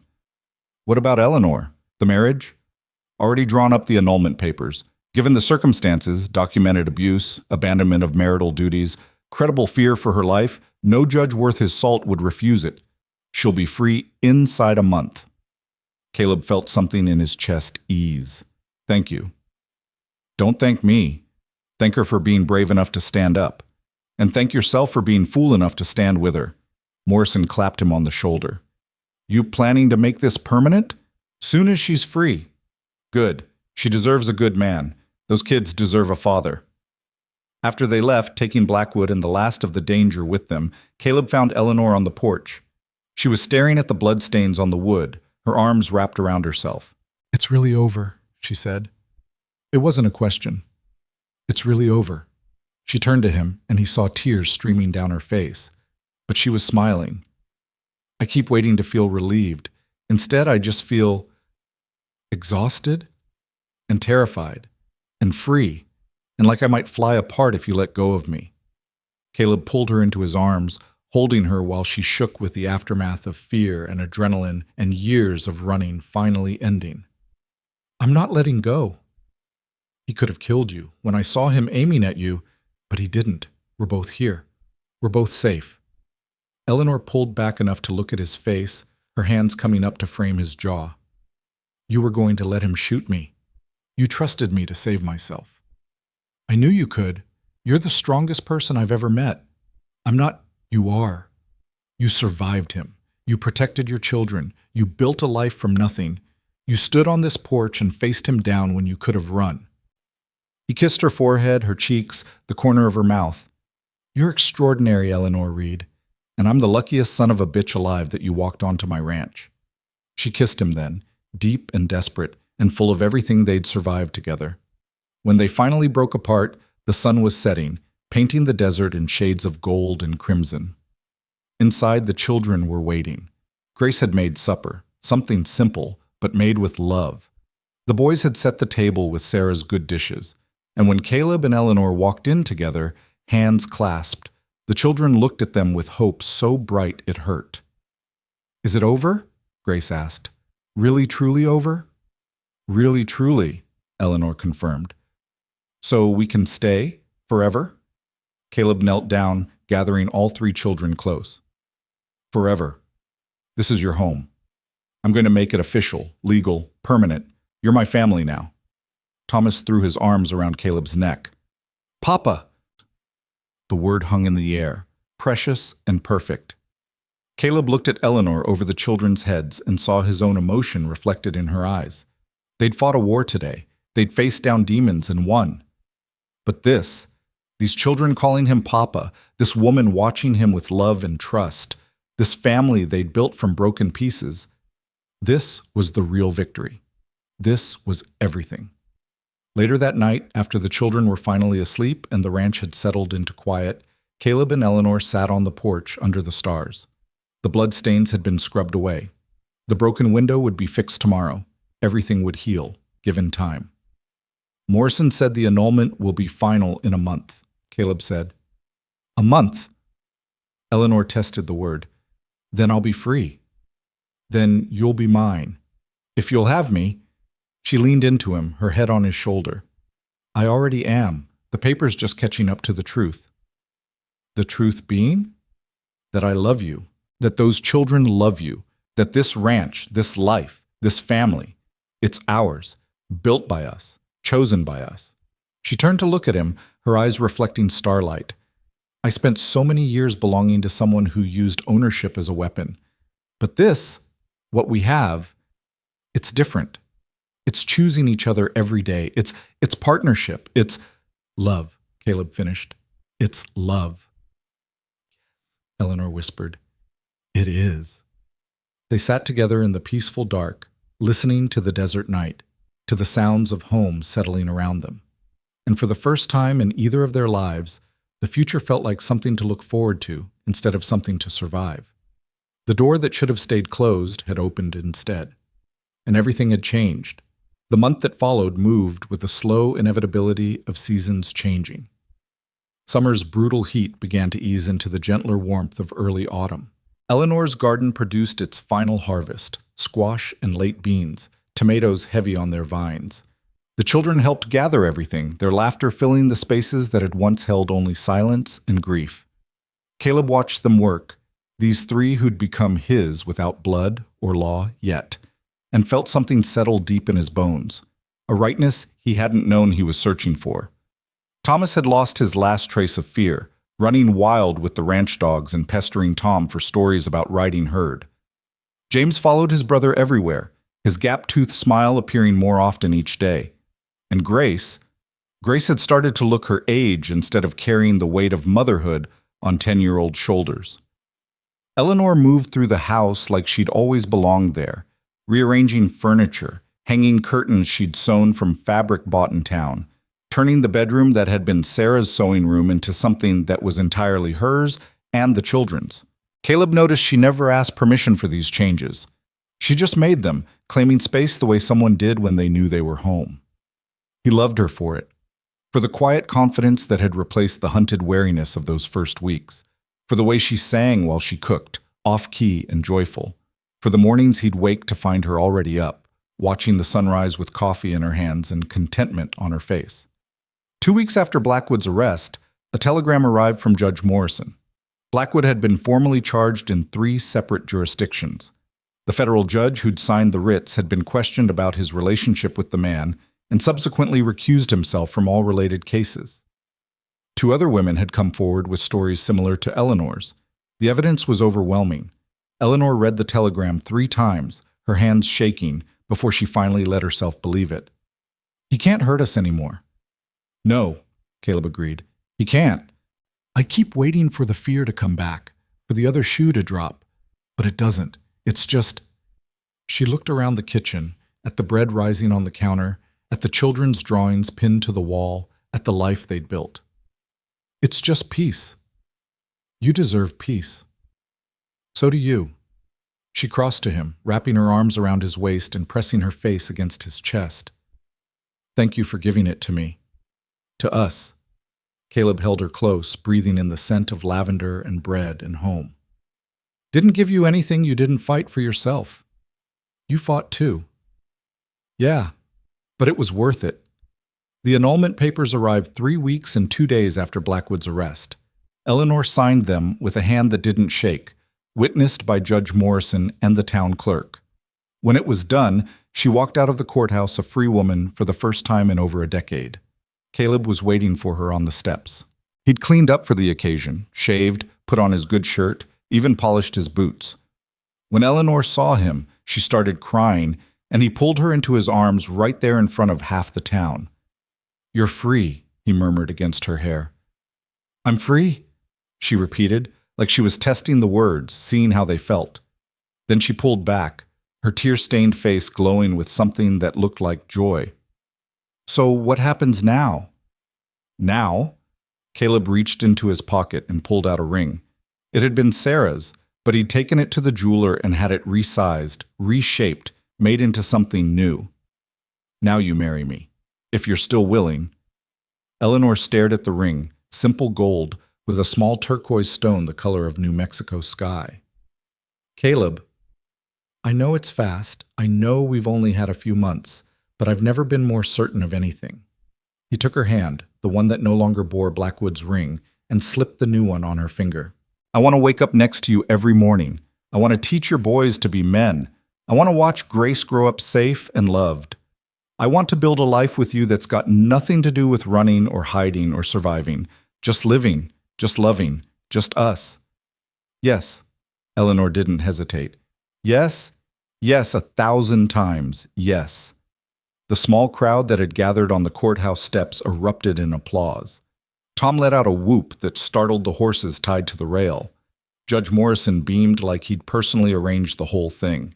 And Caleb Mercer, who'd thought his heart died with Sarah 3 years ago, felt it beat strong and sure in his chest as he kissed the woman who'd brought him back to life.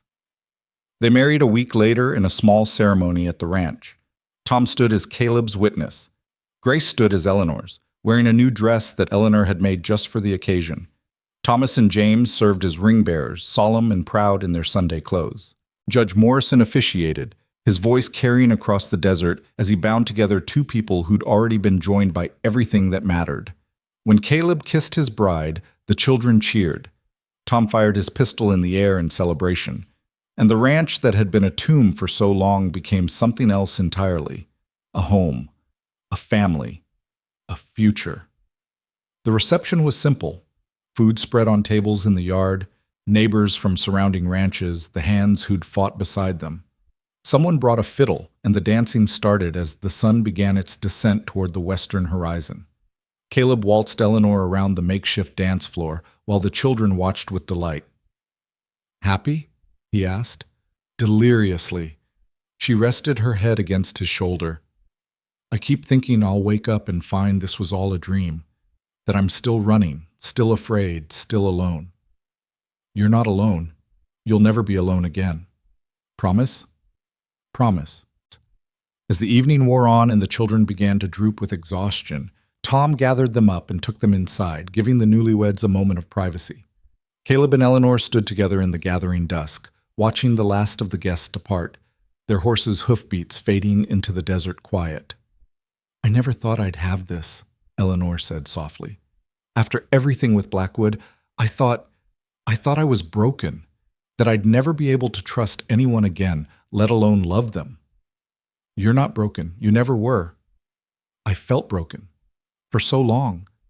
She turned to face him, her hands finding his. "But you saw something in me I couldn't see in myself. You saw someone worth protecting, worth fighting for, worth loving. That's because you are all those things. So are you."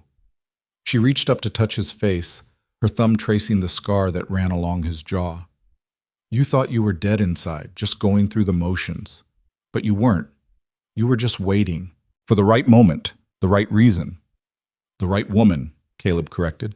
"The right family." They stood together in the deepening dark, the desert wind soft around them, the house glowing warm with lamplight behind them. Inside they could hear Tom's voice telling the children a story, hear their sleepy laughter in response. "Come on," Eleanor said, taking his hand. "Let's go inside. Our children are waiting." Our children. The words settled over Caleb like a benediction. Not Eleanor's children who he was helping, not temporary guests, his children, his family, his. They walked into the house together, husband and wife, ready to begin the life they'd both fought so hard to claim. The seasons turned. Autumn gave way to winter, gentle in the territory but still cold enough to bring the family closer around the stove in the evenings. Caleb taught the boys to track deer through the sparse snow. Eleanor and Grace sewed quilts from scraps of fabric, their needles flashing in the lamplight while they talked about everything and nothing. Christmas came, the first real celebration the children had known in years. Caleb had ridden to town and brought back peppermint sticks, oranges, small treasures that made the children's eyes go wide. Eleanor roasted a goose that Tom had brought in. They sang carols, badly, off-key, but with so much joy it didn't matter. On Christmas night, after the children were asleep, Caleb and Eleanor sat by the fire.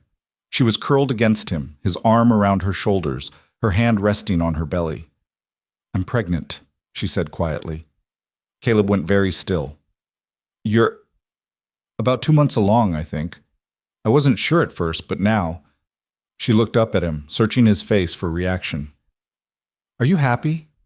I know we didn't plan." He kissed her, cutting off her worried words.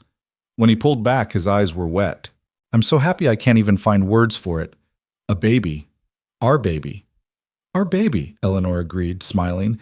"Due sometime in July, if I'm calculating right." "Grace and the boys know?" "Not yet. I wanted to tell you first." She pressed her hand more firmly against her still flat stomach. "I was afraid with Blackwood. Every pregnancy was another chain tying me to him. But this feels like hope, like the future, like proof that we really did survive. We did more than survive, Caleb said, his own hand covering hers. We won.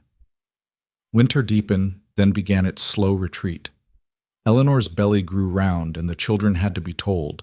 Grace cried with happiness. Thomas immediately started planning how he'd teach the baby to ride.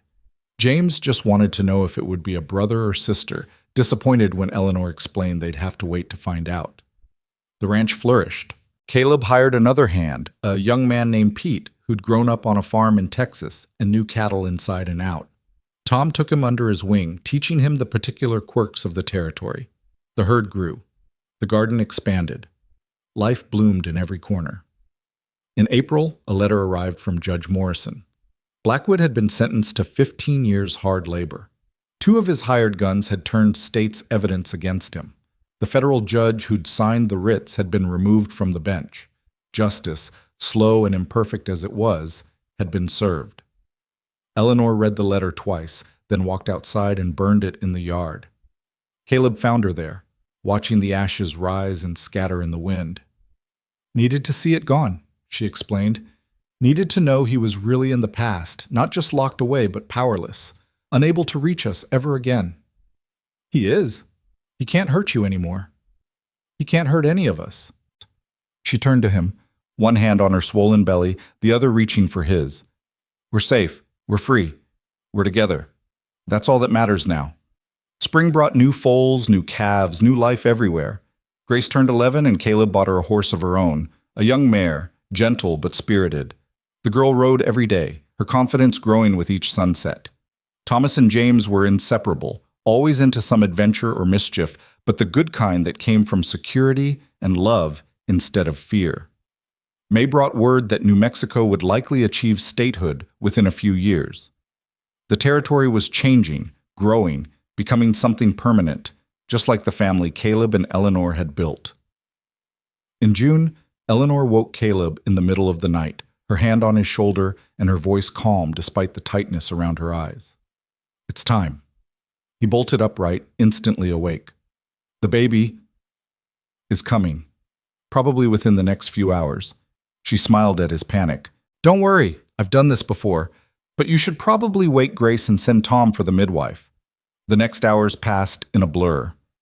Mrs. Henderson, the midwife, arrived and took charge with the brisk efficiency of someone who'd delivered half the babies in the territory. Grace stayed with her mother, holding her hand and murmuring encouragement. The boys stayed with Tom in the kitchen, wide-eyed and worried. And Caleb paced the porch, listening to Eleanor's laboring cries, feeling helpless and terrified and more alive than he'd ever been. Just after sunrise, a new sound joined the symphony of morning, a baby's cry, strong and angry and beautiful. Mrs. Henderson appeared on the porch, wiping her hands on her apron and grinning. You've got a daughter, Mr. Mercer. Healthy as a horse and loud as thunder. Your wife did fine. Tired, but fine. Caleb was moving before she finished speaking, brushing past her and into the bedroom where Eleanor lay propped against pillows, exhausted and radiant. In her arms was a tiny bundle, red-faced and squalling. Come meet your daughter, Eleanor said softly. He crossed to the bed on shaking legs and looked down at the baby. She had a shock of dark hair and eyes that might turn blue or might turn brown, and tiny fists waving in indignation at the whole business of being born. She was perfect. Sarah, Caleb whispered. Can we call her Sarah? After the woman who would have loved her, Eleanor finished. Yes, Sarah Mercer. It's perfect. Grace appeared in the doorway, the boys peering around her. Can we see? Eleanor nodded, and they crept forward, awed and gentle. Thomas touched the baby's hand with one finger. James just stared. But Grace leaned down and kissed her new sister's forehead with a tenderness that made both parents tear up. Welcome to the family, Sarah, Grace whispered. We're so glad you're here. The baby quieted at her voice, her eyes opening to focus on the faces surrounding her. And in that moment, the circle was complete. The family that had been built from broken pieces and desperate hope was whole. Summer passed in a haze of sleepless nights and constant wonder. Baby Sarah proved to have her mother's determination and her father's stubbornness, keeping the whole household on their toes. But the children doted on her, fighting over who got to hold her, singing to her when she fussed, celebrating every new development like it was a miracle. Tom claimed he was too old to be charmed by a baby, but he carved her a rattle from cottonwood and could often be found making faces at her when he thought no one was looking. Pete declared she was the prettiest baby in the territory. Mrs. Henderson spread the word that Eleanor Mercer had produced a fine, healthy girl, and neighbors came from miles around to pay their respects and bring gifts. The ranch became a gathering place. People who'd once avoided Caleb's grief-stricken isolation now found reasons to stop by. Sunday dinners became a tradition, the table crowded with ranch hands and neighbors and friends. Laughter filled rooms that had once held only echoes. One evening in late August, after the children were in bed and Sarah was sleeping peacefully in the cradle Caleb had built, Eleanor and Caleb sat on the porch in their usual spot. The desert was soft with twilight, the sky painted in shades of lavender and gold. "Do you ever think about that first day?" Eleanor asked. "When I showed up here with the children, desperate and afraid." "All the time." "What do you think about?" Caleb considered the question. "I think about how close I came to sending you away, how easy it would have been to say no, to keep the walls up, to stay alone in my grief." He took her hand, lacing their fingers together. "I think about how different my life would be if I had, how empty, how pointless. I think about it too, about how this was my last chance. I'd run out of money, out of options, out of hope. If you'd turned us away—" She stopped, unable to finish the thought. "But I didn't. Something made me say yes. Maybe it was seeing you standing there, refusing to break despite everything. Maybe it was Grace's eyes, too old for her face. Maybe it was just fate finally deciding to be kind." He pulled her closer. "Whatever it was, I'm grateful for it every single day." Eleanor rested her head on his shoulder. "We've come so far from that day, from who we were. You think we're different people now? I think we're the people we were always supposed to be. We just had to find each other first." She smiled. "I was running from a monster. You were hiding from life, and somehow we collided right here, in the middle of nowhere, and saved each other." "You saved me," Caleb corrected. "You and those children. You reminded me what it meant to have something worth living for." "We saved each other," Eleanor insisted. "That's what makes it work. Not rescue, but partnership. Not one person being strong while the other is weak, but both of us being strong together." They sat in comfortable silence, watching the stars emerge one by one from the darkening sky. Inside, they could hear Thomas calling out in his sleep, probably dreaming of horses. Grace's voice answered him, soothing, the household settling into its nighttime rhythms. "I love this life," Eleanor said quietly. "I love this family. I love you. Sometimes the happiness is so big I don't know how to hold it all. So don't hold it, just feel it." Caleb kissed her temple. "We've earned it. Both of us. All of us." Autumn came again, marking a full year since Eleanor and the children had arrived. The anniversary passed without comment, but Caleb noticed Eleanor looking around the ranch with something like wonder in her eyes, taking inventory of all the changes a year had wrought. The garden was 3 times its original size now, with a root cellar dug to store the harvest. The house had been expanded to include a proper nursery and a larger kitchen. The herd had doubled. 3 more hands had been hired. The ranch that Caleb had been barely managing alone was now a thriving operation that required a full crew. But more than that, it was home. Children's toys littered the yard. Laundry flapped on clotheslines. Smoke rose from the chimney, carrying the scent of Eleanor's cooking across the desert. It looked lived in, loved, permanent. One October morning, Caleb woke to find Eleanor already up, standing by the window with Sarah in her arms. The baby was almost 4 months old now, starting to smile and coo and reach for things with chubby fingers. "What are you thinking about?" he asked, coming up behind them and wrapping his arms around both his girls. "I was thinking about my mother's garden. How she used to say that growing things required patience and faith. You had to trust that the seeds would sprout, that the rain would come, that the harvest would be worth the work." Eleanor turned to look at him. "I didn't understand what she meant then, but I do now." "Yeah? This family is like that garden. We planted seeds of trust and hope and love. We watered them with honesty and hard work. We protected them from threats and storms, and now, she gestured to the ranch, to their life. Now we're harvesting everything we planted, and it's so much more than I ever imagined. Caleb kissed her, then kissed Sarah's downy head. What would you have done if I'd said no that first day? I don't know. Kept running, I suppose. Kept looking for somewhere safe, but I don't think I would have found it. Not like this. She met his eyes. You didn't just give us a home, Caleb. You gave us a chance to stop being afraid, to stop surviving and start living. That's a gift I can never repay. You don't have to repay it. You gave me the same thing. Then I guess we're even. I guess we are. Winter came again, gentler this time, or maybe it just felt that way because the house was full of warmth and life.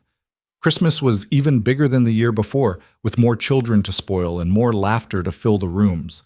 Tom brought a young pine tree he'd cut himself, and they decorated it with strings of dried berries and paper stars the children made. On Christmas Eve, after the children were finally asleep, Thomas and James in their room, Grace in hers, Sarah in her cradle, Caleb and Eleanor exchanged their own gifts by the fire. Eleanor gave him a new hat she'd made, stitched from leather and lined with rabbit fur. Caleb gave her a music box he'd ordered from St. Louis, small and delicate, that played a waltz when wound. It's beautiful, Eleanor breathed, watching the tiny mechanism turn. So are you, she laughed, self-conscious. I'm covered in flour most of the time and usually have a baby on my hip. Not exactly beautiful. You're the most beautiful thing I've ever seen. Caleb took her hand. You, in our kitchen, with our children, living the life we built together. That's beauty. That's everything. Eleanor set down the music box and climbed into his lap, wrapping her arms around his neck. I love you, Caleb Mercer. More than I knew it was possible to love someone. I love you too. You and our children and this life. All of it. They kissed by the firelight while the wind whispered around the eaves and the desert spread out around them in peaceful darkness. Two broken people who'd found each other and built something whole. Spring brought more changes. Grace turned 12 and started talking about becoming a teacher. Thomas learned to rope, his throws getting cleaner every day. James developed a passion for reading, going through every book in the house twice and begging for more. And baby Sarah started crawling, getting into everything and charming everyone who saw her. The ranch continued to prosper. Caleb and Eleanor talked about expanding further, maybe buying the adjacent property that had just come up for sale. They had the money now, the resources, the help. The future stretched out before them, full of possibility. One evening in May, Eleanor found Caleb in the barn, checking on a mare about to foal. She leaned against the stall door, watching him work with the quiet competence she'd fallen in love with. Do you ever miss it? She asked. The quiet, the solitude. Before we came and turned your life upside down? Caleb looked up from examining the mare's legs. Not even a little bit. Not even when the children are screaming and the baby's crying and I'm covered in flour and cursing at the stove? Especially not then. He came to her, wiping his hands on his jeans. That chaos, that noise, that mess. That's life, Eleanor. Real life. Not the hollow existence I had before. This is what it's supposed to be. Messy and loud and occasionally overwhelming. And full of love. Don't forget that part. Eleanor smiled. No, I never forget that part. They walked back to the house together, hand in hand, while the sun set behind them and painted the desert in shades of fire. Inside, they could hear the children laughing, Tom telling some outrageous story, baby Sarah babbling along. The door stood open, light spilling out into the gathering dusk. Welcoming, warm, home. Eleanor paused on the threshold, turning to Caleb. Thank you. For what? For opening that door, for saying yes when you could have said no, for giving us a chance when we had nothing to offer but trouble and hope. You offered me everything, Caleb said. You just didn't know it yet. They went inside together, into the noise and warmth and chaos of the family they'd built. Grace was setting the table. Thomas and James were arguing good-naturedly about whose turn it was to feed the dogs. Tom was bouncing Sarah on his knee, making her giggle. Supper was burning slightly on the stove, filling the air with smoke and the smell of home. It was perfect, imperfect, real. And neither Eleanor nor Caleb would have changed a single thing. Years passed, measured in growth and harvest, in children getting taller and the ranch expanding. Thomas became a skilled rider, working alongside Tom and eventually taking over much of the day-to-day operations. James did become a reader, then a scholar, eventually heading back east for university with promises to return. Grace fulfilled her dream of teaching, opening a small school on the ranch for children of the hands and neighboring families. Sarah grew into a wild, fearless girl who could outride her brothers and outstubborn her father. 2 more children followed, a boy they named William and a girl called Rose, filling the house with even more laughter and love. Caleb's hair went gray at the temples. Eleanor's hands grew rough from years of work. But their love deepened with each season, each challenge overcome, each joy shared. On their 10th wedding anniversary, Caleb took Eleanor back to that spot on the porch where he'd first asked her to marry him. The desert sunset painted the sky the same shades of gold and crimson it had that day. "Any regrets?" he asked. Eleanor looked at the house bursting with their children, at the ranch stretching out around them, at the life they'd built from nothing but courage and hope. She looked at the man beside her, still strong, still steady, still hers. "Not a single one," she said. "You?" "Only that I didn't say yes faster that first day." She laughed and kissed him, and they stood together watching the sun sink below the horizon. Behind them, through the open door, they could hear their family, Tom's voice, the children's laughter, the sound of life continuing.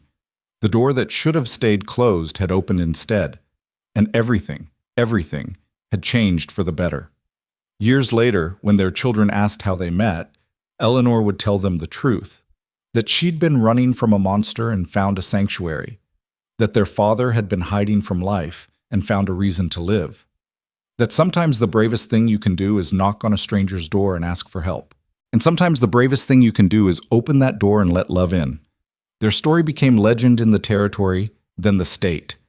The woman who escaped an abusive husband and found freedom in the desert, the widowed rancher who opened his home to strangers and found a family, the children who learned that home isn't where you're born, but where you're loved. But to Eleanor and Caleb, it was never a legend. It was just their life. Hard-won, precious, built from broken pieces and desperate hope.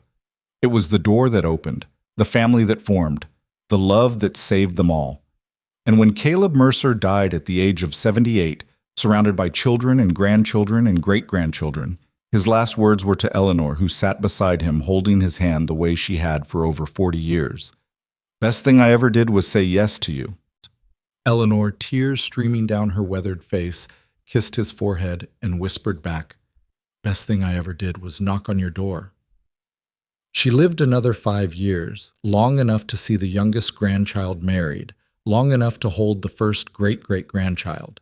And when she died, peaceful in her sleep in the house they'd built together, she was buried beside Caleb on the hill overlooking the ranch. The headstone was simple: Eleanor Mercer, beloved wife, mother, grandmother. She chose courage. And beside it, Caleb Mercer, beloved husband, father, grandfather. He chose love. Their children kept the ranch running for generations. The house was added onto, modernized, but never abandoned. The garden Eleanor planted still bloomed every spring. The cottonwood tree Caleb planted the day Sarah was born grew tall and strong, providing shade for countless summer afternoons. And every new generation heard the story of how it all began. With a desperate woman, 3 frightened children, and a grieving man who opened his door when he could have kept it closed. Who chose to fight when he could have turned away. Who chose to love when he could have remained alone. The ranch stands still in what's now the state of New Mexico, a testament to courage and hope and the families we choose. To the doors we open and the chances we take. To the love that saves us and the people who make us whole. And on quiet evenings, when the desert wind whispers through the sage and the stars fill the endless sky, you can almost hear it, laughter echoing from that old ranch house, children playing, a woman singing, a man's deep voice calling everyone home. The door that should have stayed closed, the family that bloomed in the desert, the love that conquered everything.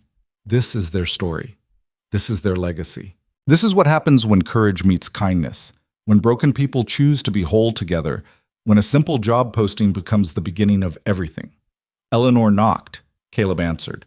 And the rest, as they say, was life. Beautiful, messy, hard-won life. The very best kind.